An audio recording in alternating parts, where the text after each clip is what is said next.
Next, we have Bitcoin Lightning nodes and channels hit record highs. So I was listening in on, I think it's the Bitcoin magazine had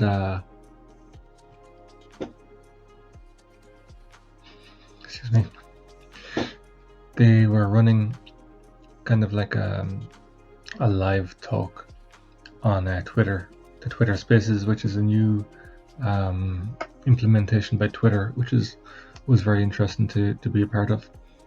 And they were just talking about Lightning and it was interesting to hear their view on the future, or how they see the future in Bitcoin and Lightning and that world of things.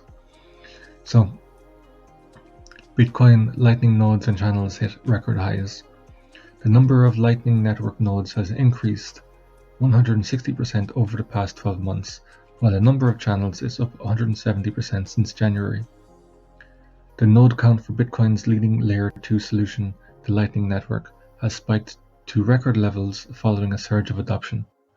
According to on-chain analytics provider Glassnode's week on-chain report, the number of Lightning Network nodes increased by 160% during September to tag a record high of 15,600.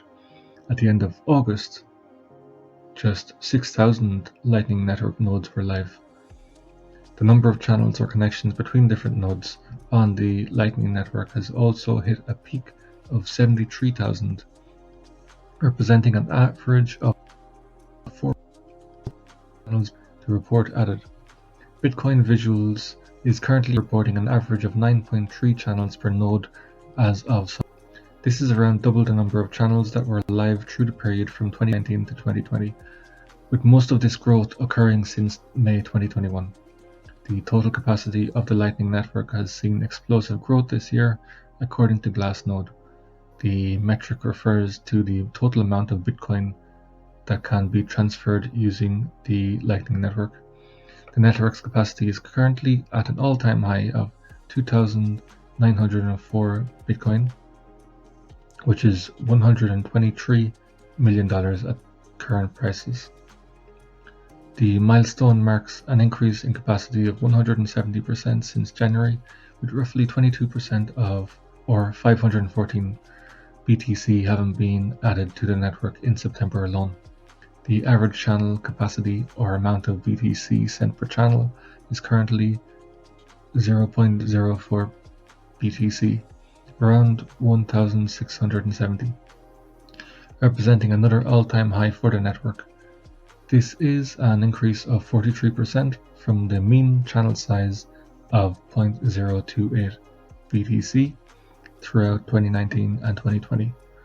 The Lightning Network has recently been in the headlines as a result of the popular social media network Twitter integrating Lightning Network for tipping, in addition to the network's national rollout across El Salvador and the country's digital asset embrace.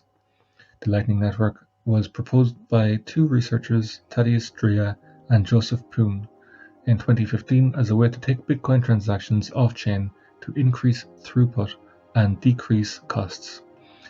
So yeah, I remember that from last night as well. They were saying that this new tipping feature integrated into Twitter through the Lightning Network, saying that you can also buy, or not buy, but you can install a browser extension, and if websites accept it, if they're set up for it, then you can also give tips and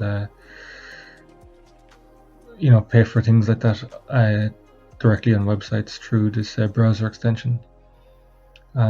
Interesting advancements.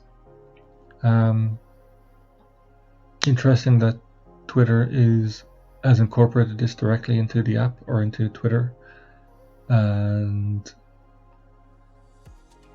there was a thing called what was it called, like the tip jar or something, which was, I believe it was made mainly for XRP, which Twitter then, I believe, banned from the Twitter sphere, which allowed XRP holders to tip other, in sources and influencers and channels on Twitter.